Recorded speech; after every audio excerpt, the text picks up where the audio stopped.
Right, well, thank you for making time on a busy Tuesday evening to join us for what promises to be a vigorous and important discussion on a very relevant topic indeed. The title of today's proceedings, of course, is rather self-explanatory. America has chosen Trump. What now? US foreign policy post-election and what it means for Europe. I repeat it here so that we are all reminded of the parameters for our discussion today, centering as it does on what last week's vote means for the UK and Europe more broadly as they prepare for a second Trump presidency. Now, the decisive re-election of Donald J. Trump as America's 47th president marked a significant milestone. No other former president has managed to achieve such a political comeback since Grover Cleveland in 1893. And because of this, Mr. Trump has since been termed the most consequential American president since Franklin D. Roosevelt. Whether or not one agrees with that assessment, the reverberations of this vote will undoubtedly be felt keenly around the world and for many more years to come. So what does this momentous event mean for American foreign policy? And, perhaps more importantly, for many of you assembled in this room today, what are the possible implications for the UK and Europe, struggling as they are with their own complex set of challenges, from rising populism to the ongoing war in Ukraine? To answer these and many other questions besides, we have assembled for you today an expert panel representing a diversity of viewpoints and backgrounds.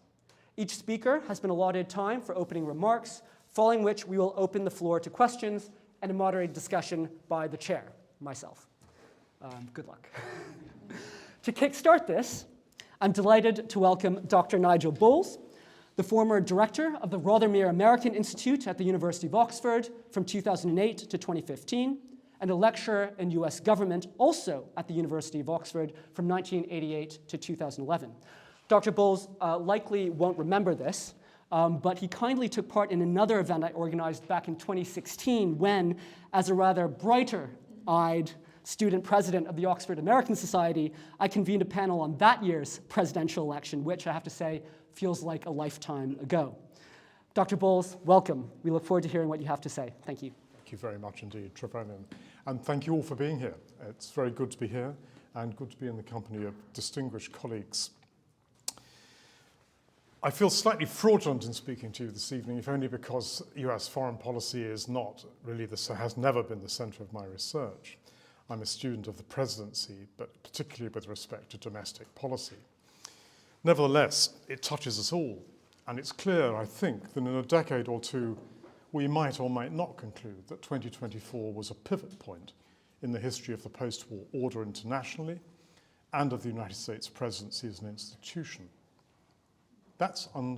It's unclear how that's going to turn out, but that Trump was and is an immensely consequential president is plain. That he is distinctive is very clear. On no relevant dimension does any other president in the history of the Republic resemble him. 8 years ago, in a talk in Cambridge, I emphasized the importance in thinking about the possibilities for the first Trump presidency of path dependence, of the threads of continuity institutionally, not least in Congress and in law. And in accordance with that theme, I suggested that his rhetoric would prove at most an incomplete guide to action. John Thompson, who's here this evening, John's understanding that what has motivated American policy has been a sense of power, a sense of the country's immense capabilities to create a more benign world, and a feeling of responsibility to promote public goods beyond its own narrow interests, in John's words, is one that I share. John's thesis, and to an extent my own rather more shriveled thesis, survived Trump's first term. Whether it will survive Trump's second is open to doubt, and I'm not going to speculate about it because I just don't do speculation on the, I think, sound grounds that the future is a data-free zone, and without data, theorizing is problematic. 8 years on, I cannot, I think, offer that hypothesis with similar confidence. Much has changed. The security environments of Europe, of East and Southeast Asia, of cyber and of outer space have all changed, and to the disadvantage both of the United States and of the remaining democracies. I'm struck that President Trump's appeal turns in significant part upon his explicit claim to his own agency, to which he often declares opposition to be illegitimate. Now, presidents face fewer collective action problems than does Congress. And that, I think, is a foundational point in thinking about those two institutions. And in the short run, but not, I think, beyond the short run, President Trump will face even fewer collective action problems than most presidents do. He has the clearest agenda. He is surrounded by people who are his supporters, explicitly as a person and in terms of his program. He also faces fewer collective action problems than most non-American governments currently do. America's allies face entrenched collective action problems, as is apparent now in European NATO members' inability to agree, for example, upon an appropriate strategic, fiscal, or political response to President Trump's threat to withdraw from NATO, which he has the authority to do, or simply leave uncertain whether he would honour the NATO Treaty's Article 5 in the event of an invasion of a NATO member. The collective action problem is stark in the case of other allies, who, because of the history of their relations, do not collaborate as it would be rational for them to do, a pure case here being South Korea and Japan. But beyond the short run, all presidents do face collective action problems. That is true abroad because other powers have and will continue to have substantial capacity and incentive to act autonomously in pursuit of their national interests, as they define them and as they daily demonstrate. And it's also true at home, which is to say within the United States, because the House of Representatives' electoral cycle of 730 days ensures that legislators' sensitivity to three categories of supporter remain vibrant. Those three categories being their core support, expressed as their primary election base, second, their median voter in the general election, and third, their marginal voter, that's to say the groups whose votes are most tradable and traded, whose votes in 2026 midterms will be the most eagerly sought.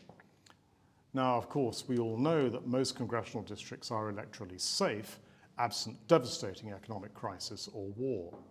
It is the marginal voter in 20 districts or thereabouts upon whom incumbents and challengers will focus beyond the early months of 2026. And incumbents' focus upon the marginal voters in those districts will assume greater importance as November 2026 comes into view and be the more likely to shape their approach to legislation in which the White House is interested. I want now to talk briefly, in the second half of my comments, about two sets of constraints. Presidents cannot command markets. They cannot command financial markets, they cannot command companies or their managers, or, as I've already indicated, their voting workers. Markets constrain presidents as they constrain all other officials, whether in office or not, in all democracies and indeed beyond democracies. That's obviously true of equity markets, and it's true of bond markets.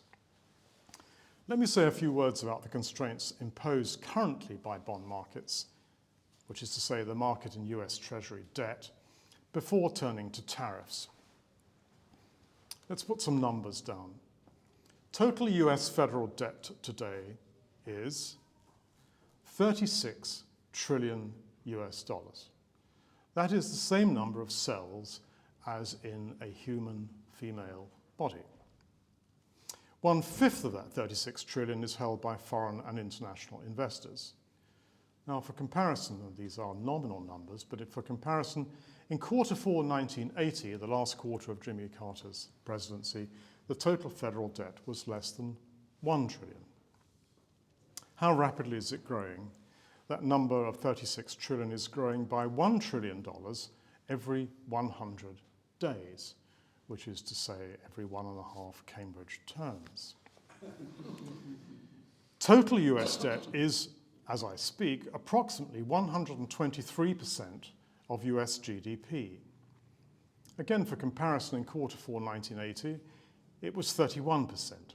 which was in fact, as a percentage of GDP, the post-war low. The lowest point was in December 1980.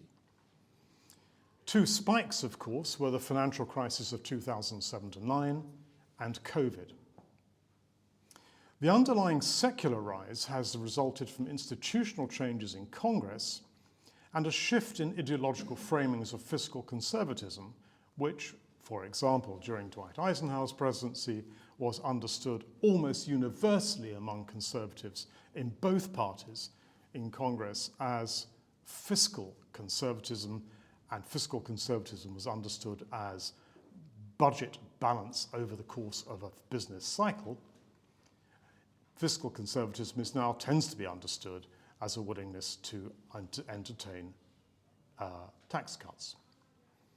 The interest charges on 36 trillion amounts to more than $1.1 trillion annually, which is to say that, and it's not a terribly useful comparison because it's not their nominal numbers, that the nominal number of interest payments now is higher than the total of US federal debt in Q4 1980. Differently expressed, interest charges on the debt account for 17% of total annual federal spending. It needs to be emphasized that this bond market is the largest securities market in the world, and it needs, as I've already indicated, it is also an international market. It is therefore a question of foreign policy as much as it is of domestic. We now have an annual fiscal deficit of 7% of GDP. There are those, and I have some colleagues and friends in London and New York, who think that that fiscal position is sustainable. That proposition seems to me open to doubt, especially if an aggregated outcome of tax reductions and defense spendings were to increase and thereby to intensify the problem. So perhaps a question for discussion is this: since the world's appetite for US Treasury debt cannot be unlimited, what are those limits and under what conditions would they become apparent? Second and finally, let me say something about tariffs. Tariffs are the centerpiece of President Trump's approach to foreign policy, it seems to me, and the centerpiece too of his approach to domestic policy, and tariffs link both, as indeed does immigration. President Trump has publicly indicated that he will impose tariffs of 10 to 20% on all foreign trade, and has expressed a desire to turn up the pressure on China by raising duties on all of its goods to 60%. Let me point again to a measure of President Trump's effectiveness in his first term. A measure of his effectiveness is that in shifting US policy on China, which in my view he decisively did, is that his successor, President Biden, retained and extended his tariffs. What did he do last time? In his first administration, he imposed import tariffs on approximately $283 billion worth of US imports, with rates ranging between 10 and 50%. In response, US trading partners, especially China, retaliated with tariffs averaging 16% on approximately $121 billion worth of US exports, slightly less than half of the value of US imports. And that plunged the United States into its first episode of large-scale competitive tariff protection since the Great Depression of the 1930s. The proportion of US imports facing duties of over 10% rose from 3.5% in December 2017 to 10.6% by the following October. The consequences are measurable, and we know what they were.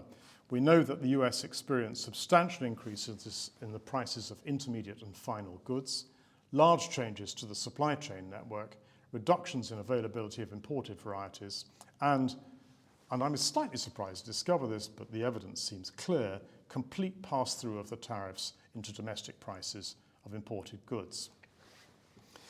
Peter Navarro, who will surely exercise substantial influence over policy in this field over the next 4 years, has claimed that President Trump thinks that further negotiations with China would indeed be both fruitless and dangerous, that at least according to the Heritage Foundation's project. I do not know, and I do not pretend to know, whether the proposed uniform tariff of 10% is an objective or whether it's an instrument to achieve a different objective.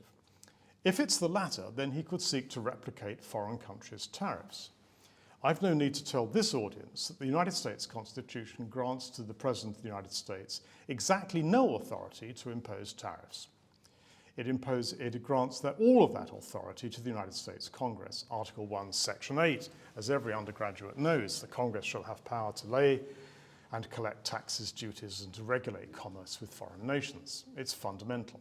But Congress has delegated extensive authorities that allow the President to impose tariffs if certain statutory conditions are met. The President does not yet have the unfettered authority to do that and would need an act of Congress rather similar to the act that he tried to get through in 2019, the US Reciprocal Trade Act, to do so. But, and it's a significant but, the President currently has substantial existing authority to regulate trade and impose tariffs. Section 232 of the Trade Expansion Act of 1962, an act passed under President Kennedy, grants the President broad power to adjust imports if they're found to be a threat to US national security, including through the imposition of tariffs. And national security is highly elastic as a concept in that act. Section 301B of the Trade Act of 1974 grants extensive authority to the President to take all appropriate action, including retaliatory tariffs, to secure the removal of any act, policy, or practice of a foreign government that is unjustified, unreasonable, or discriminatory, and that burdens or restricts US commerce.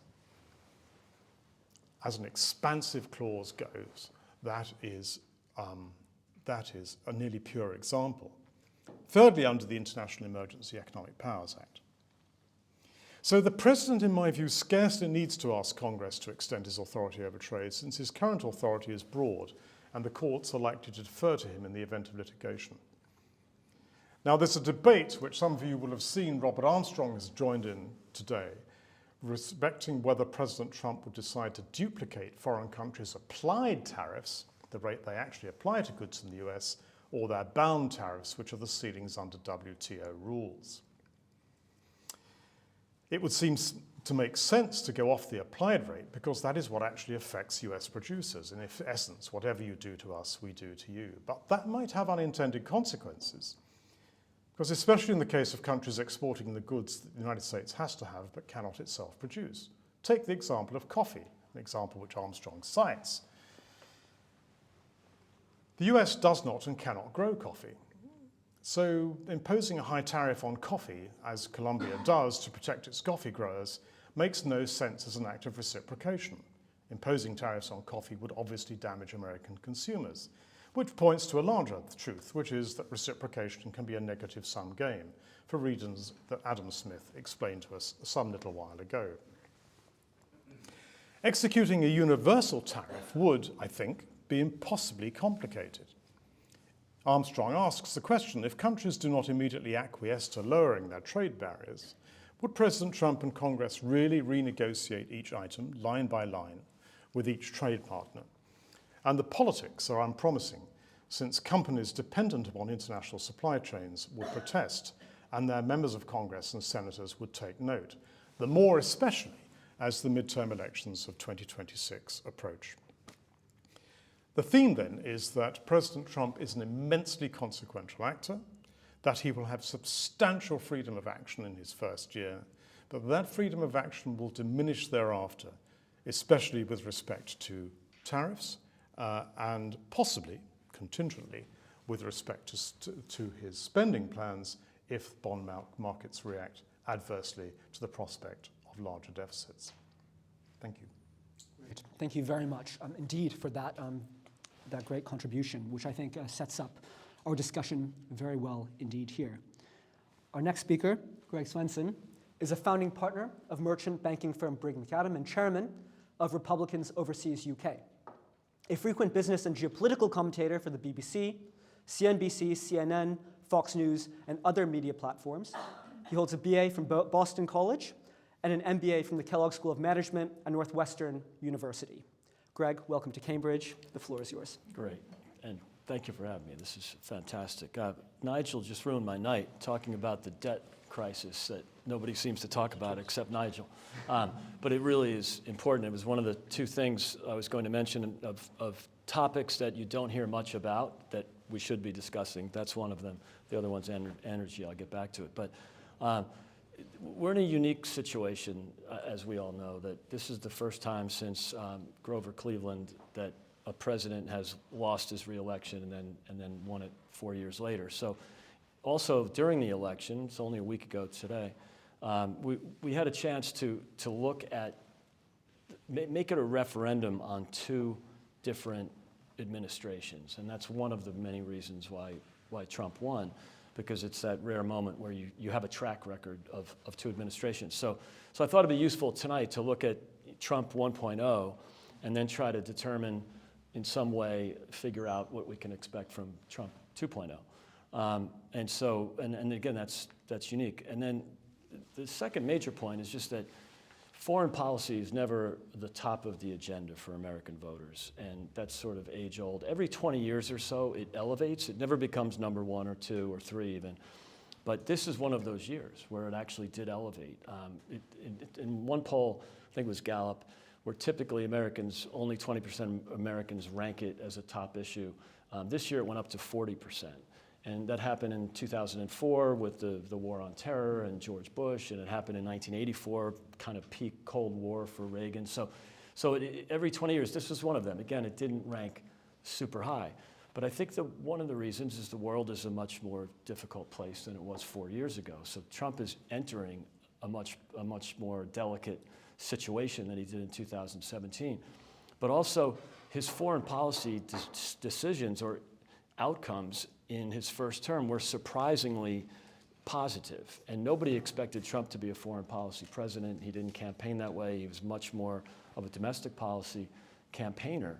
And so we were all pleasantly surprised. So those of us who've been around conservative politics for a long time were surprised. Not that he did anything terribly different than he had anticipated, or at least that he had telegraphed. But sometimes presidents are just, they have things happen, right? You know, they're almost victims of events that they can't control. So, you know, you can make that argument in some ways about Biden, although he set himself up for failure in many ways.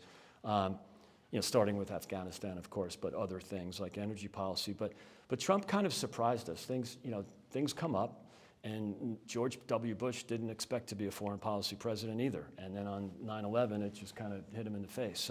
So he had to become one. Trump just reacted well to some events that popped up. But if you look at what he did, and it's very hard when you're in Europe to ignore what he says. So there's really three things to analyze, you know, with Trump. It's what he says versus what the press says he says or said. And then there's what he does. So I'll ignore the first two because that'd be just a cocktail talk. But what he did, you know, just a few geographies. You know, one, I wouldn't say day one, but early on in his term, he took a pretty aggressive stance against both Putin and against the mullahs in Iran. And those outcomes turned out to be pretty good. With, again, notwithstanding the volatility in his administration, the chaos. I mean, picking John Bolton surprised everybody on the right and the left. It didn't work out, obviously. But if you just look at the outcomes, you know, Putin was relatively contained. Trump was pretty aggressive, you know, sanctioned Nord Stream 2. Of course, Biden, when he took over, unsanctioned Nord Stream 2. He put the Houthis on the terrorist list. Biden came in, took the Houthis off the terrorist list. On both of those, he ended up reverting a few years later, both on Nord Stream and on the Houthis. And then, of course, you know, he had little mini crises that he handled pretty well. Controlled ISIS, basically eliminated ISIS. People don't even remember that term. He handled Syria, you know, stayed true to his argument that we don't want boots on the ground, we don't want forever wars, but when he needed to use military strength, he did it. He did it quickly, he did it temporarily, and he usually got the outcomes that we all desired, and you know, not just we Americans, but we in the world. He also handled Mexico quite well. I mean, that's not as much of a foreign policy issue here in Europe, but it's a major foreign policy issue in the U.S., it ended up being the number 2 in terms of issues in this election. So I thought, so his outcomes were pretty good back then. I think he succeeded in dealing with crises that were presented to him, but also dealing with issues that were pretty obvious that he had to deal with. So the mistakes that were made afterwards, I think, are things that in many ways he can, in Trump 2.0, he can address those pretty quickly. Some maybe not so fixable. The debt, it's going to take generations, and we'll get to that. But the energy crisis that was created very early on in the Biden administration, even before he took office, because they knew, the markets knew, Nigel talked about the markets, and they don't lie. And when Biden won the election, even well before his inauguration, you saw gasoline, petrol prices in the U.S. start going up because we knew it was coming. We had an immediate hostility to the energy sector in the U.S. with, shutting down the Keystone Pipeline, stopping the new permits for oil and gas exploration. So, we saw sort of the climate wing of the Democrat Party take outsized control that even surprised us on the right.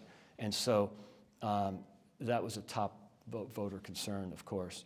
And so now we have this new world, but I think some of those things are fixable right away. The energy supply crisis in America, petrol prices went up 60% before Russia invaded Ukraine. So whenever you hear someone say, oh, inflation's because it's Putin's inflation, or gas prices went up due to the invasion, not true. They went up more after the invasion and then came right back down. So still up 40 to 50%. It was a big voter issue. In Ukraine and the Middle East, Trump ended up, having really positive outcomes. I mean, there was, the Abraham Accords would probably be the highlight reel of his foreign policy. We had peace and prosperity in the Middle East and around the world, generally speaking. So when people say they don't miss Trump, and many don't, they did miss peace and prosperity, and I think we got that. So if you look at Ukraine, Trump comes in day one, and starts sending Javelin missiles and other lethal weapons to Ukraine. Again, as I mentioned, he put sanctions on Nord Stream 2, and then of course when Biden came in, he sanctioned his own energy industry, but then took the sanctions off Nord Stream 2. So it was just interesting that many of the U.S. and the West's adversaries were profiting handsomely because of the energy prices. So Biden's hostility to the U.S. energy sector, the U.S. had become the swing price. The U.S. had become the largest energy producer in the world. And that swing price is important. And as soon as Biden put his foot on the neck of the energy sector, the U.S. stopped becoming the swing price. I think the low point for that policy was when Jake Sullivan went over to Moscow and begged Vladimir to pump more oil. And then Joe went to Riyadh and asked MBS to pump more oil. And then they sent their people to Venezuela and asked them to pump more oil. All the time, we could have been pumping more oil and gas in the U.S. Now, I know that's not popular in academic circles, but it's something that was really important and became security policy. So energy policy, in many ways, is security policy. And so the two things, again, Nigel talked about the debt, the two things underreported, under-discussed, but need to be talked about. One is the debt and the bond markets. We are issuing $10 trillion a year in debt. So even if we stopped the reckless spending, even if the economy grew and the tax receipts went up, tax receipts are at all-time high. We don't have a tax problem, we have a spending problem. Even if we did all that, we still have to issue $10 trillion. And a lot of it's been issued in the short end of the curve, and which was at the time more expensive because of the inverted yield curve. I won't bore you with the term structure of interest rates, but because I was a bond trader at Lehman Brothers, so I learned the hard way about borrowing too much. Didn't end well for Lehman. But the second thing, and I've touched on it already, is the energy.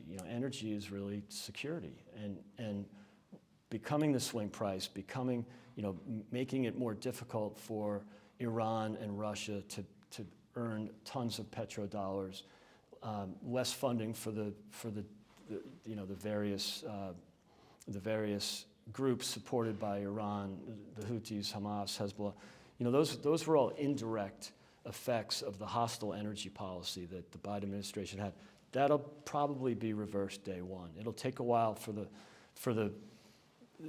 it to work through the system, for permits to be issued, for development of more natural gas.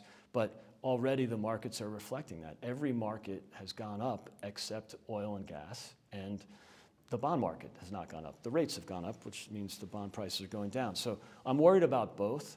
It's something that isn't discussed enough. Both of those issues aren't discussed enough. I don't have the absolute solution, but the energy problem can be dealt with quickly. Other things maybe can't be dealt with as quickly.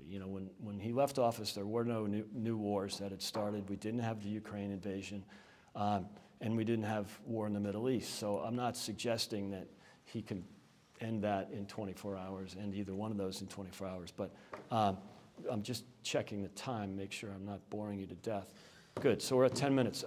But I'll just say one quick note about the one thing we can look at Trump 2.0 are the foreign policy people that he's appointed to his cabinet. And that's a pretty good indicator.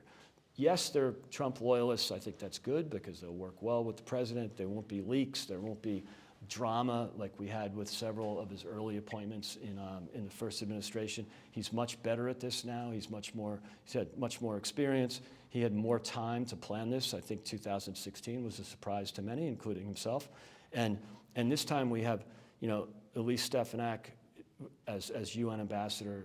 Nikki Haley did a great job in Trump's first term, really paving the way for protecting American interests, but more importantly, doing what's right for the world. Mike Waltz, real hawk on China, so is Marco Rubio. So, so far so good in terms of the cabinet appointments, and that's probably a good indicator of what we'll see in Trump 2.0. Thank you. Great. Many thanks for that, Greg. A lot of food for thought there, certainly, which I'm sure we'll return to and pick over in the Q&A later.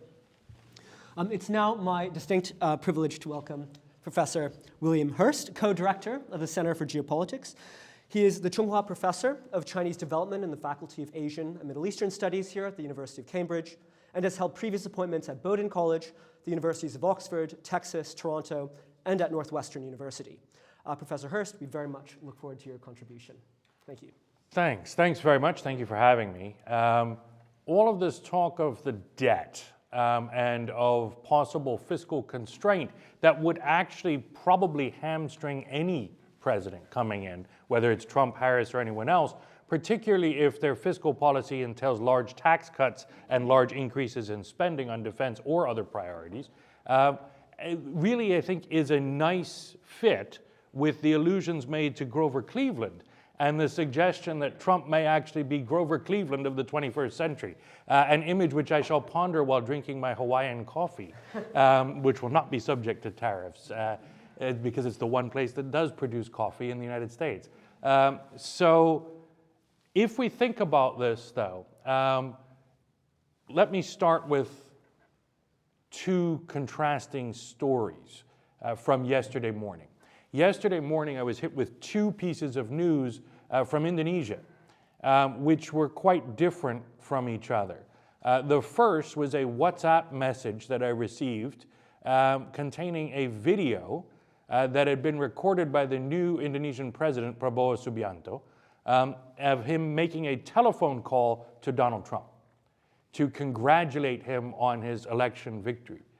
And aside from the fact that a copy of the English language newspaper China Daily is visible on Prabowo's desk during the call, one of the most notable things about the call is that Prabowo said several times, "I'm about to visit the United States.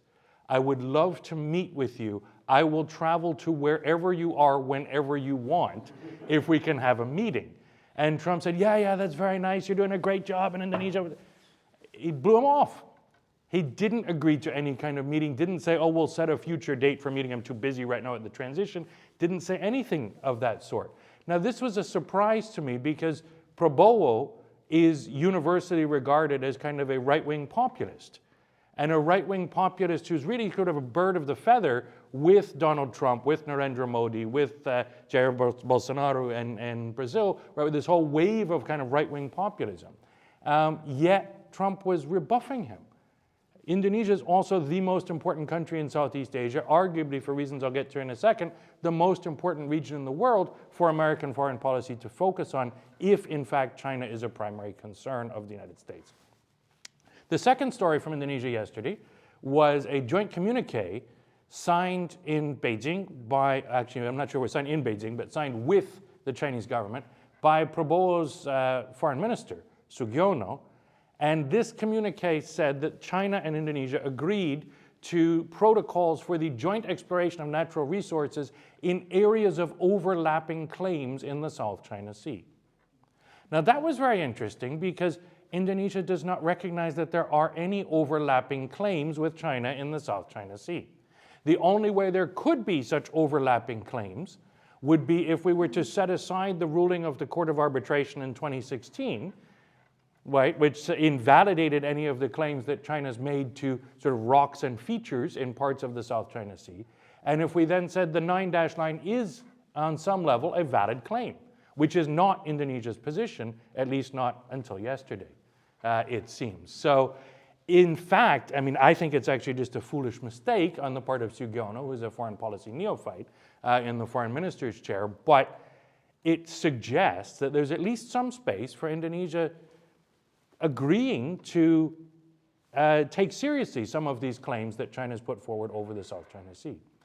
So what does that suggest? That suggests that Indonesia, this key country, is maybe not as much on the side of or in the corner of the United States as the US needs it to be if it prioritizes geopolitics in the Indo-Pacific at all. But why is that? Why is it that there is this sort of stance from the US of not fully embracing its otherwise very useful partner Indonesia at this moment? One thing I would start off with then actually is the electoral outcome in the United States. Trump did win the popular vote and he won all the swing states. But it's very interesting that in many of these swing states, places like Nevada, Arizona, North Carolina, Democrats won many of the key other races, right, for various positions of senators, governors, Congress, etc. Why is that? I'm not sure. There's talk about split ticket voting, and there probably was a fair bit of that. There's also some analyses that have come out over the last week that suggest that many of the votes that Trump won were actually undervotes on the ballot. In other words, people turned out and only voted for the president and didn't vote for any of those down ballot races. What does that suggest? It suggests that this win, decisive as it is not exactly a ringing endorsement of the Republican Party, at least not across the board, even if it is a ringing endorsement of Donald Trump. This is not such a surprise if we consider the fact that the rise of Trump, or the return of Trump, is in many ways of a piece with a largely global pattern that I would characterize as the withering away of the center-right. We've seen this in Germany, in France, right, in the UK to some extent, and I think in the US to a really significant extent. The Republican Party is not that healthy. The Republican Party is not so robust that it attracts a huge share of votes across the board for all of its traditional center-right positions. Rather, it has been captured by a hard-right populist, the same way that Prabowo in Indonesia has, through his new party, Gerindra, captured a significant share in the presidential vote as a similar kind of right-wing populist, right? Or that in India, Narendra Modi has used the BJP to a similar effect. The difference is the party apparatus in the United States isn't there up and down the system to the same extent, meaning that Trump's victory in some ways may be personal more than party. And so that will mean that he'll have a hard time kind of carrying through some of what it is that he wants to do. Meanwhile, though, as the center-right is largely withering, the center-left has not been much better, right? If we look at sort of left-leaning governments that have come into power in places like the UK and Germany, they haven't done that well in the last year or two. Biden and Harris, we could also argue, didn't do very well in many ways, at least not politically in terms of their campaign, right? And in general, the sort of center-left campaigns have not been as effective as we might think they should be. So, in this environment, the US has a fundamentally not as strong as he looks, I would say, new populist president. What does this mean for policy in Asia? It means a few things.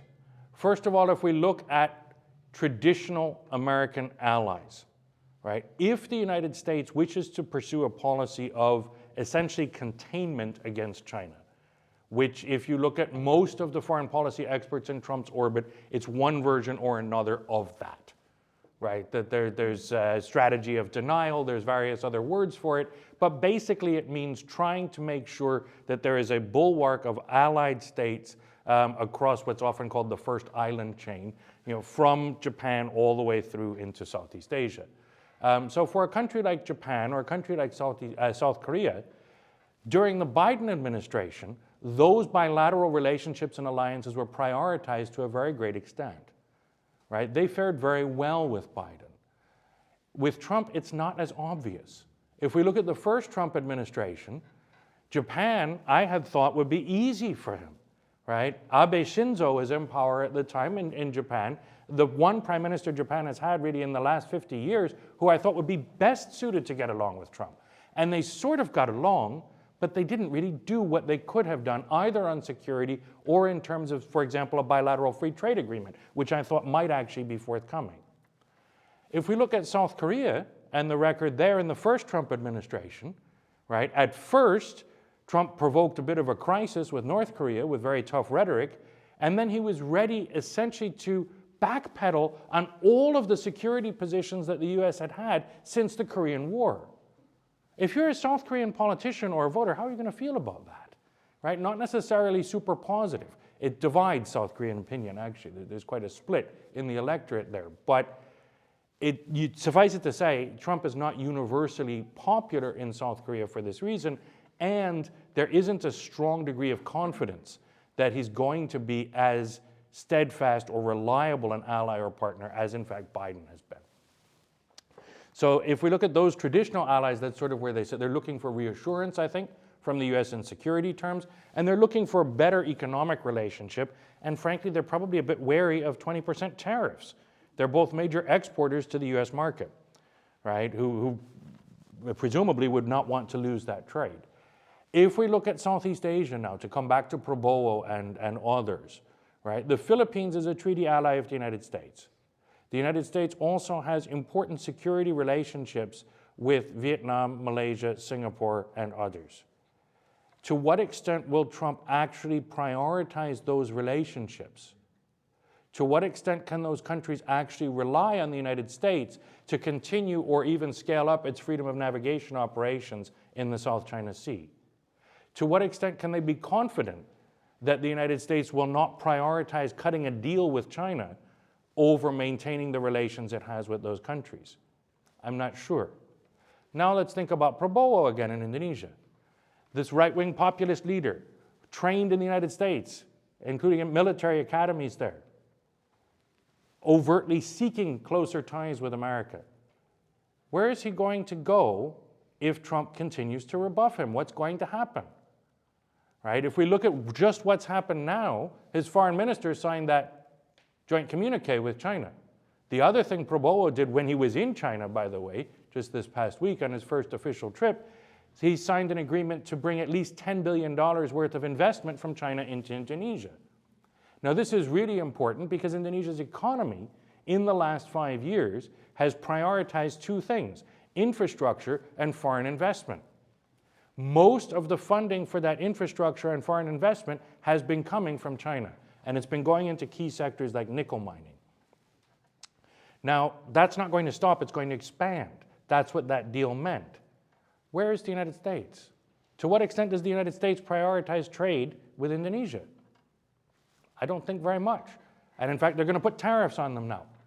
So what does that mean for Indonesia? It means they're in a very difficult position if they want to move further from China and closer to the United States. So the erstwhile strategy of the US of containing China or creating a bulwark of states around East and Southeast Asia to do that doesn't look as robust ahead into the Trump years as we might think or hope it would be. I haven't even talked about the Philippines or Vietnam, but they have even more reason to be concerned, I would argue, than Indonesia. If we think about China itself, how does China view Trump? The answer is that there's a consensus, I think, in many circles in China, and certainly among people outside China looking at Chinese politics, that Trump presents a combination of an economic challenge and a political opportunity. It's an economic challenge because 60% tariffs are not pleasant, because that bilateral trade relationship is still one of the more important ones in the world. But I would also point out ASEAN, the nations of ASEAN and Southeast Asia, has surpassed the Eurozone now as China's #1 trading partner, right? It is by far more important than the United States. And so from China's perspective, losing trade ties with the US is an economic challenge, but maybe not as great a challenge as it might appear from here or from Washington. In terms of political opportunity, China sees it as a political opportunity because now the US can more easily be painted as the source of global instability, the breaker of rules, the destroyer of institutions, the state that does not respect smaller neighbors or other players in the system. At least that's the hope from China's perspective. But is that likely to come true? Maybe, maybe not. I actually think it's less of a political opportunity than it may look like when being analyzed right now in Beijing. I think that the political opportunity is quite limited for China because China's projection of sort of positive political self-image has been so poor. China's soft power has not really worked in any parts of the world where it's tried to apply it. And the cries of, oh, the US is really the creator of instability and so on, don't really carry a lot of water with most countries in the world. And I don't think that will change very dramatically if Trump is in the White House for the next 4 years. Finally, I'll close with one thing, because everyone always thinks about Taiwan when they think about China and all of these things, and the US policy in the region. United States relationship with Taiwan is governed by a piece of legislation from 1979 called the Taiwan Relations Act. I don't think Trump will abrogate or try to destroy or repeal the Taiwan Relations Act. As long as he doesn't do that, the relationship should be fairly stable. I think in Taiwan there's an incredibly nuanced, subtle, and deep understanding of American politics and US society, much deeper and more nuanced than the understanding is in China. And so I think Taiwan is well prepared to work with the Trump administration as best as it can. But I think there's also some degree of trepidation in Taipei among people who are thinking, on the one hand, there are Trump advisors and people in his orbit who talk very, very forcefully in support of Taiwan. And then there are others who say that Taiwan is a drain on the US economy and that they should pay more for their own defense, et cetera, all these kinds of rhetoric. And so I think there's some degree of concern around that. At the same time, though, I think if we look at the new administration in Taiwan that came to office just this past year, Lai Ching-te is no more likely to declare de jure independence than was his predecessor, Tsai Ing-wen. And it's very clear that without a formal independence declaration by Taiwan, there was nothing really that they would be doing to provoke military action from China. And for a whole series of reasons that I'm happy to discuss in the Q&A, I do not think China is very likely at all to opt for a military solution to the Taiwan Straits issue anytime soon. So it is a problem that can easily, I think, be managed by all sides if all sides read the signals accurately that are coming from one another. And I think the mainland and Taiwan are good at reading each other's signals. I think Taiwan is very good at reading the US signals, even if Trump is a bit erratic in his signal sending. But I'm not convinced that China and the US can read each other's signals well, right? Or that the US will read Taiwan signals as well as they should. So I'll end there because I think I'm over time, and that'll be that. Great. Well, thank you very much. Over time, but insightful as always. I think it's especially helpful to hear the Asian perspective here, because perhaps some of you in the audience might be thinking, why are we hearing so much about Asia? But of course, what happens in Asia and what happens between the US and China, and indeed with other partners in Asia, will have massive implications also for the UK and for Europe, and especially when it comes to the so-called pivot to Asia, et cetera. So we will, I'm sure, return to this in the discussion.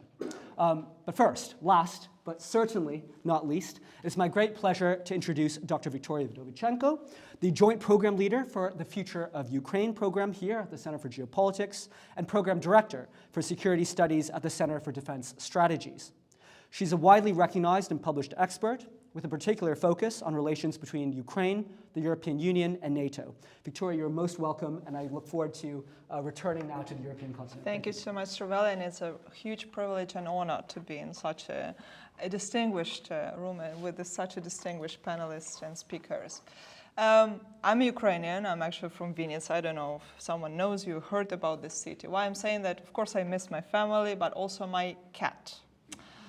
And the metaphor I'm using about the cat is about the experiment that used in the physics, Schrödinger's cat experiment.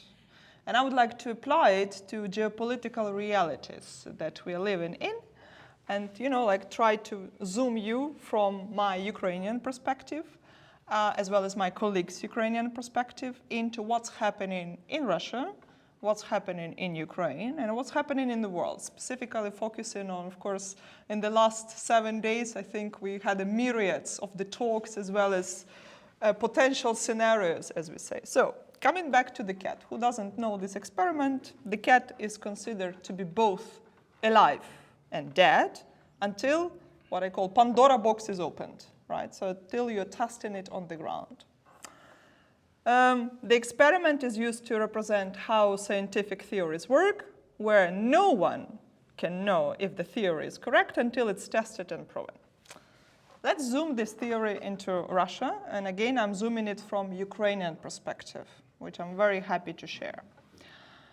After the failure of Blitzkrieg in 2022, that's how we call, Russia, or to be precisely Putin, unfortunately, managed to gather everything he could. He systematized the army, restructured the economy, and significantly strengthened external intelligence network, something you could hear also in the British media. By the end of 2024, as we are now, his army no longer appears to be loved, but posed genuine threats to further consequences. The centralized arms production system, despite its challenges, was still more robust than Europe's. I was yesterday actually sitting with British and Ukrainian parliamentarians with General Zaluzhny, and I'm quoting him. In 2.5 years, NATO countries will be not surpassing anymore technologically Russian Federation.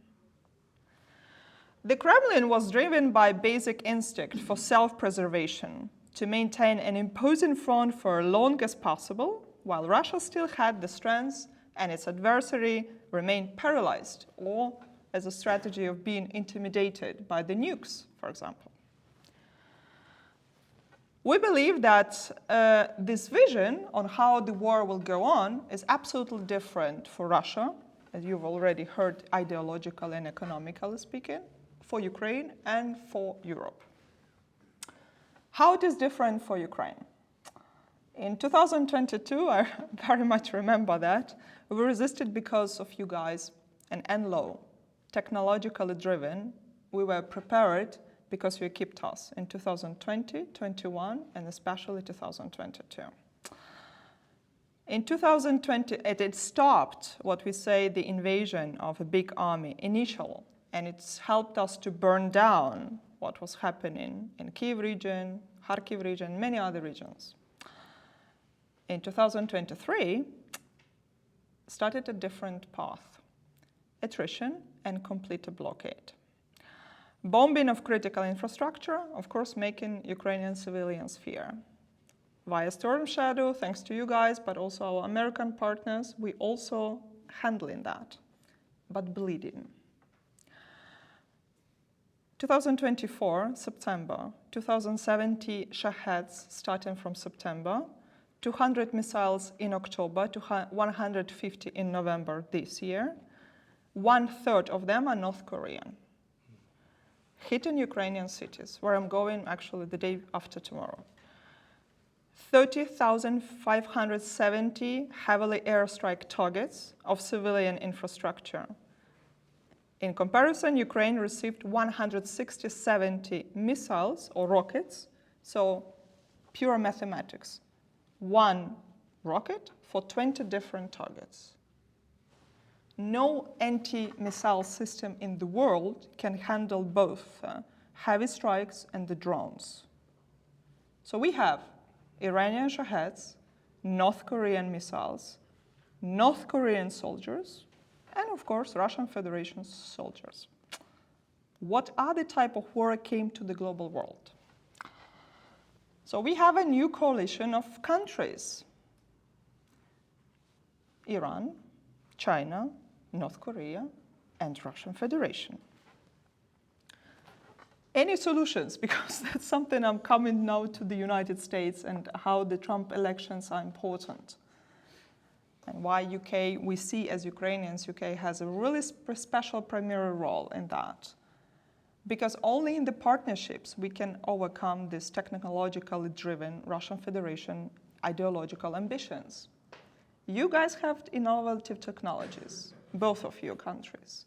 We do have practice on the ground, bleeding but practice. So one of the solutions will be joint forces for such partnerships.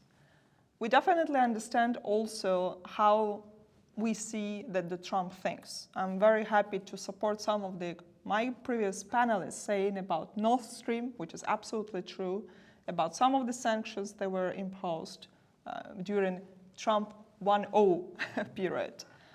In 1.2 period, we see it as a complete Pandora box, because pragmatically speaking, until all of the advisors being appointed, we actually can seek for different scenarios, which is a myriad, and they are proposing in the mass media chaos in what Ukraine really wants. Today, Ukraine published a very interesting survey.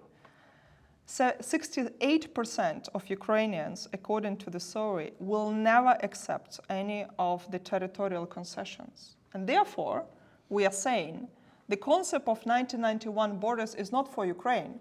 It's not about that. We are pushing Russia to its own borders. So perhaps we should think in the strategy in the UK and US how Russia should maintain its own borders. And this for our partners as one of the options to think about.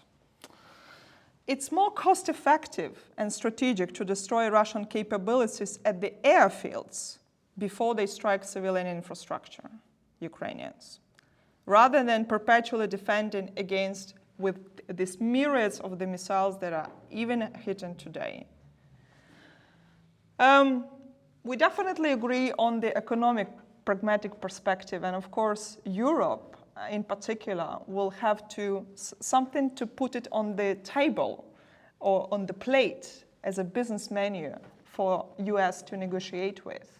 We definitely were thinking about who might be the communicator from Europe, apart from what we're talking about European security architecture. Giorgia Meloni, one of them. With Poland, we are still doubting, but still. We also thought about United Kingdom. And absolutely, yesterday's visit of Ukrainian parliamentarians to London and meeting your vis-a-vis was something just to prove. We very much rely on your experience as well as pragmatic actions. France and Germany. With Germany, it's built tricky. Elections are expecting them as we speak. With France, it's a very intrigued situation, nuclear power state as well as United Kingdom. Maybe I will stop here and maybe I will elaborate more on the Q&A, just not to overcome 10 minutes, which I promised. We know that Trump will be eager to renegotiate something with Putin. But this something is not stopping the war. That's very important to understand. You're just stopping something, but you are not securing just and peace. Thank you. Thank you very much. Again, a lot to think about there. I'm mindful that you all probably have burning questions to put to our panel. I just want to raise something first before we do pivot to the audience Q&A, however, because as we've all discussed, we're facing a very different geopolitical set of circumstances in Europe compared to when Trump was president previously, Trump 1.0, as you said before. We don't have the same type of leadership, of course, on the continent within the EU as we did then. We have a very different British Prime Minister now than we had previously, or multiple British Prime Ministers, as we've had over recent years. And so what does that political difference mean to the new relationship that will have to be charted between European leaders and the incoming Trump administration? This is for the panel as a whole, whoever wants to chime in. Sure. I mean, I'll start it. You look at all the big issues, the voters, not necessarily the governments in place. But, we had a lot of changes. We saw it in Italy. We saw it recently in France, Germany over last week. The voters are moving toward a more pro-Trump view, which will make it easier for him. I mean, he was really kind of rejected here in all of Europe in his first administration. People were really nervous about him. They didn't like the way he spoke. All that. Now you've seen, like on climate, the voter concerns in Europe are kind of, they're weakening Trump's opponents in many ways. You got migration attitudes have definitely moved toward the Trump populist philosophy, and the EU right now is, compared to 2017 or even 2020, less confident, more aware of their security challenges, that they have some weaknesses that they finally are understanding. Trump talked about it with the Germans back in 2018. People didn't like the way he spoke. It was not diplomatic, but he was right. He was right on the lack of commitment to defense spending, and he was definitely right on the dependency of the Germans for Russian energy. And Reagan said it in 1981, and he was right then, and so he just said it in a nicer way. But so I think, Trev, it's a different climate. The other thing that is new, also under-discussed, under-reported, is Biden and Harris cut defense spending 3% a year for 4 years in a row. It's under 3% of the GDP in America. It's on the path, if Biden or Harris had won, on the path to 2.4% by 2030. That's what should worry NATO and the Europeans, that the U.S. is still half the defense spending in NATO and still the most powerful military in the world, and we're cutting defense spending at a time where we shouldn't be. Great, thank you. Who else would like to chime in here? Go on, Bill, and then I will continue. About what exactly? Europe. So the Europe. different political circumstances in Europe and what that means also for this Trump presidency. Yeah, I agree that many European countries have indeed seen a sort of rightward shift in the electorate. I'm not sure that the immigration crisis faced by European countries, or that European countries perceive at least, is the same as that in the United States, either in its reality or in the way it's perceived or spun politically by various parties. So I think there's some important differences there, and I'm not sure it really resonates. I'm not sure that people here looking at the talk around immigration politics in the United States see an image of Europe and vice versa. So I think that we maybe might want to be a bit careful about that. In terms of changing dynamics in Europe and what that means for Trump 2.0, I think that most European countries right now are much more acutely aware of and concerned about their national security than they were 8 years ago. And I think that's for a variety of reasons. Some politicians would say that it's because Trump threatened to cut American support for NATO. Many would point to the war in Ukraine. Many would also point to other threats that have materialized to security in Europe around various points over these intervening years. So I think, how will that actually affect the way European states deal with the United States right now? Some obviously will depend on Trump's attitude towards things like NATO, towards also the way he conducts foreign policy. Will he want to deal largely with NATO, with the European Union, with individual member states of the European Union, or indeed European powers outside the European Union, like the UK? I don't know. I don't know what his approach would be. I don't know enough even about what his foreign policy team when it comes to Europe would look like. What I would be most concerned about, though, from the perspective of European interlocutors with the United States, where is the focus? Right? Where is the American focus? With Biden, I think the focus was very squarely on Europe. Actually, to some extent, to his disadvantage, when he should have been paying more attention, perhaps, to the Middle East in the run-up to the crisis that's now unfolding there. But with Trump, that's less obvious. If you listen to what is being said by Trump and those in his circle, the focus will be shifting fairly decisively to Asia. That, especially if the US doesn't restore and really reinvigorate its defense spending, may necessarily mean less of an emphasis in security or on security for Europe from the US. If the US really swings decisively to play a stronger security role in the Middle East, which has also been floated on whichever agenda that the US has in the Middle East, that may also mean less security prioritization of Europe. If indeed this fiscal reality begins to constrain Trump or his administration in their defense buildup, that would also potentially mean less of a prioritization of security for Europe. If 20% tariffs across the board are imposed on British exports, European exports, etc., that's not great for the European economy, and that also will have important security implications for Europe. So I think there's a lot to be concerned about and a lot to think about. And in that context, I think it's particularly important to try to think of novel ways to engage the American administration and to press for things that aren't simply do more of what you've been doing, please. Come up with some kind of a different way to pitch this. And I don't know what that is because I'm not really an expert on Europe or the United States. Great. Any other thoughts? I can add to what Bill was saying. I mean, one of the fields, or actually one of the domains we haven't, actually two of the domains we haven't touched upon is maritime domain, which is very important in terms of US has, for example, Black Sea strategy. It's stuck in Congress, so we don't know what will be going on. But EU is developing, and NATO, by the way, they are developing the Black Sea strategy, which is important in just what Bill was saying. I'm echoing to his words that Europe will be prioritizing its own security as much as it is. And that's why I was pitching to you guys in my previous remarks is who will be communicator with Europe. That's something that will really depend on how this pitching actually will be like cost effective or cost balance effective, or even purely business, how it might be. US is also interested in the maritime domain, particularly because we are talking about Indo-Pacific region in this sense.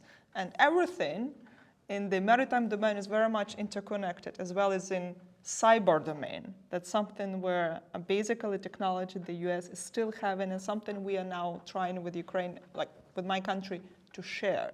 So selling this pivot, as well as defense cooperation, I don't know how much you know, but we already have a lot of not only conference, but bilateral cooperations between and continuing to do that with US. Actually, we are buying from the US now. It's much more when we are talking about defense technologies and such things. And it's not very much in the media, but we do that. It's mostly now on relying on what we say more on the business level, not on the national level as it is, where the military aid as a term is being much more used for something. It's completely different things. But innovation, technology, focused on defense spending, but not only defense investment, as we have to pitch the topic correctly, this is something we see we might focus on from Ukrainian, again, expert point of view, our American colleagues. Great, thank you very much. Nigel, do you have any thoughts, maybe perhaps, especially when it comes to the UK, and now with Starmer in place, what that might look like? I'm not a defense expert. It's years since I worked on these questions, but I would just say this, that I think that there's a tragedy in European defence spending. Russia is a tiny economy. It's really small. It is remarkably unsuccessful.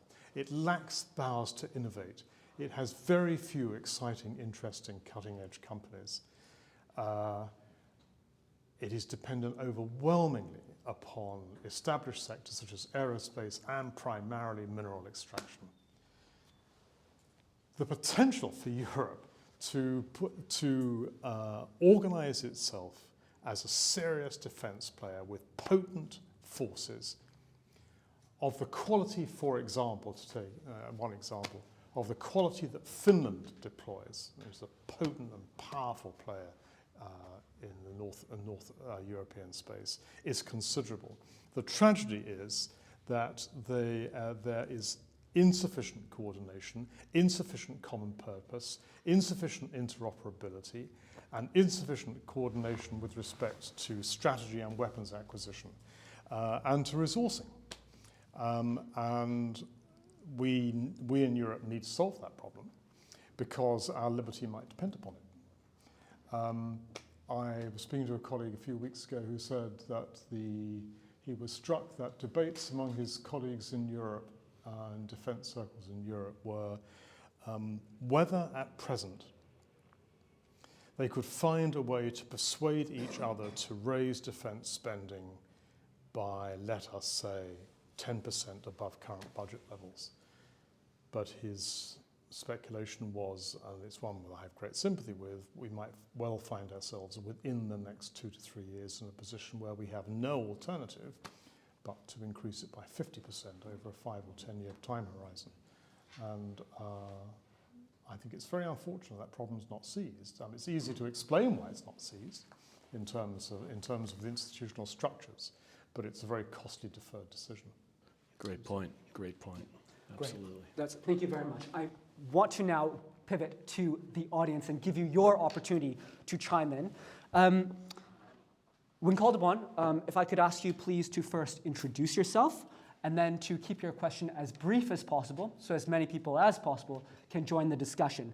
My colleague, Elvira Tamush, has a microphone which we're using for the web recording, so please wait for this to arrive before asking your question. I saw a hand right there. Yes. Thank you. Donatas Kupčunas, Center for Geopolitics. How important is for the new American administration to decouple Russia from China, and can Ukraine become a bargaining chip in this sort of game? Thank you. I'm going to try to take a couple questions together. Do we have any other questions? Yes, the gentleman over there. Thank you. Yusuf Mseri, A-level politics student from Kuwait.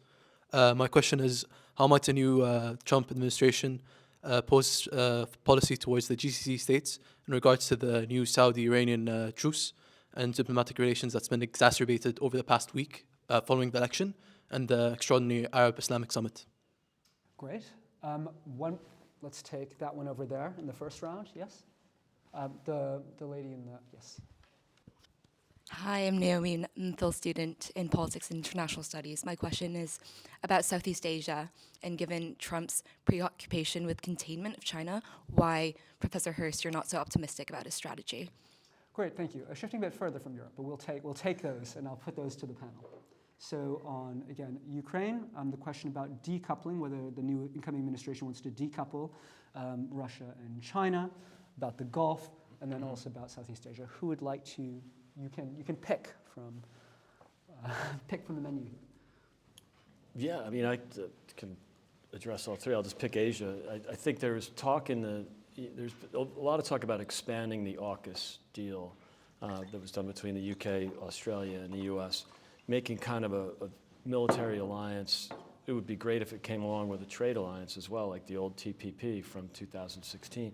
But I think it's important, and it would be great to see.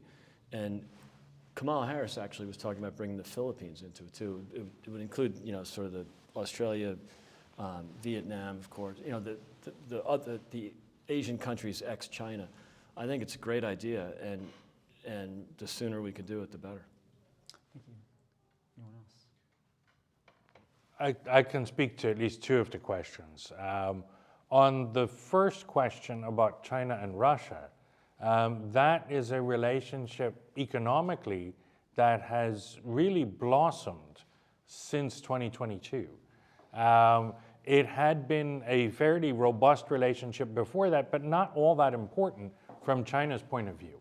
Essentially, China buys hydrocarbons and aerospace and military technology from Russia. Most of China's advanced military technology, space technology, and so on is licensed from Russia directly or had been licensed from Russia and then built upon through indigenous innovation. So that is an important aspect of what China gets from Russia. But Russia buys lots and lots and lots of things from China. And this has now swung to such a degree that Russia is the only major economy in the world that holds most of its foreign currency reserves in renminbi. And so if you're China and you want to internationalize the renminbi, Russia's doing you a huge service right now. Benefit. Yes, I mean, it's actually very beneficial, not just from a strictly economic point of view, but really from this political point of view of gaining leverage over Russia economically and extending the international reach of the currency. So there's really very little incentive for China to disengage. That being said, I do think that China is serious when it says it wants to maintain some kind of neutrality in the conflict. China has a very important relationship with Ukraine. It has treaty relationships with Ukraine. It has very little desire, I think, to harm Ukraine directly. But at the same time, the overall stance on the war is they can't afford to see Russia lose catastrophically. And so I think there is that balancing act to be done, and decoupling them completely is off the table. It's not going to happen. So I think if Trump prioritizes that, he's likely to meet with sort of a hard wall in terms of actually getting that done. If we think about Southeast Asia, and what the U.S. may or may not prioritize there, it's interesting to bring up TPP, actually, because both the Philippines and Vietnam were supposed to be in TPP, but not yet. Because if you remember, the environmental and labor standards that were a big concern of many of the Democrats who'd been supporting TPP were set at a bar such that those countries would have had great difficulty meeting them well into the foreseeable future, right? And so actually the TPP agreement, to me, at the time, if you stripped out all of the rhetoric from some who were saying that this is harmful, that it's all about containing China, that it's this, that it's that, all of these different things. If you strip all of that out and you look at what was actually in there that was new and wasn't sort of pie in the sky, oh, the Philippines and Vietnam will be in eventually, all the countries in TPP, other than the Philippines and Vietnam, already had essentially free trade relationships with one another, with the United States and with Japan. The only two countries that did not have free trade with one another were the United States and Japan. So actually, this is why I thought, after killing TPP in the campaign for political reasons, I thought when Abe came to Mar-a-Lago early in the first Trump administration, I thought they were going to say, okay, now let's do the bilateral free trade deal. That would have been smart. But that's not what happened. So I think to think that the U.S. is going to go around signing trade deals in Southeast Asia, I think is unlikely. And not only because of Trump. I think even Harris would have been not that likely to sign a comprehensive trade deal with the Philippines or Vietnam of the sort that would really make a difference. Where I think there could be a real pivot in policy would be just in prioritizing links with the region more broadly in terms of trade, but not necessarily free trade deals, but also especially in terms of security, right? The U.S. has actually four really key security relationships in Southeast Asia if it wants to prioritize them. Right, in the Philippines, Vietnam, Singapore, and Indonesia, and Malaysia, it has the potential for a significant security and economic, if it wishes, partnership with Indonesia, which is larger economically than the rest of the region put together, even though Vietnam is by far the largest military power in the region. So there's a lot of potential for the U.S. actually to increase massively its influence and harden its security posture in Southeast Asia. You could argue that this is important if you care about the South China Sea and the politics thereof, because actually that is the flashpoint much more likely to sort of accidentally escalate into conflict relative to either the Taiwan Strait or the Korean Peninsula, first of all. Secondly, if China is able to continue to increase its military footprint in the South China Sea, and if slowly countries around the South China Sea begin to acquiesce at least somewhat, or even only somewhat, to the 9-dash line on the Chinese claims, control of the South China Sea effectively for China is much more useful strategically than taking Taiwan. And it also would diminish greatly Taiwan's position in terms of its own security position vis-a-vis the mainland of China, right? So the South China Sea can be a really key region if the US chooses to prioritize it, militarily and in security terms, as well as for all of those countries surrounding it. The ASEAN states together are growing far faster than China, and they have a population larger than the European Union. There's huge trade opportunities there if the US wants to seize them. Yeah, I hope they do. I'll just add one more thing. And on decoupling, I think that the US should be decoupling from China on certain supply chains because they're totally dependent on rare earth minerals, first of all. And then, of course, you have just any other defense supply chains. You know, the CEO of Raytheon said, don't mess with China because we can't build stuff without their stuff. You know, it's complicated. Does anyone want to pick up on the point on the Gulf? The Gulf, I mean, I think it is true that Trump in the first administration, and from what he's saying now, prioritizes relations with Saudi Arabia as well as the Gulf states. I don't know what that will translate to in terms of follow-through. I think the number one issue for any American administration coming into office right now would be the broader regional conflict between Israel and several states, and also especially Iran, and how to manage what becomes of that conflict, but also how to deal with Iran looking ahead. Because I don't think there's any chance Trump would go back to the previous nuclear deal. I don't think Harris would either at this stage of the game. So then what does one do? How does one manage effectively the relationship with Iran and also try to preserve some kind of stability across these various states? But I do think the US in general and Trump in particular do give some priority to the Gulf states and to that region, but I don't know what it will translate to in terms of action. This gentleman had a question before, here in the red jumper.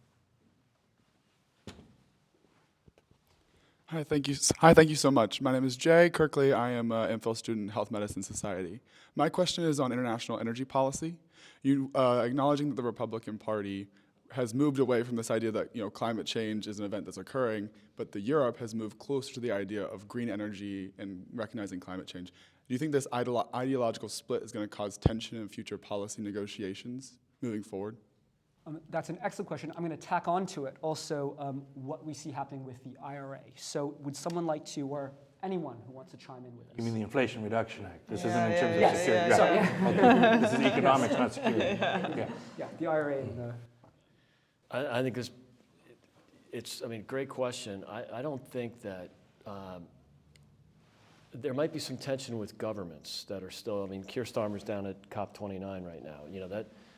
I think that could make things difficult if there's any insistence from governments. But as I said earlier, the voters are kind of moving away from that.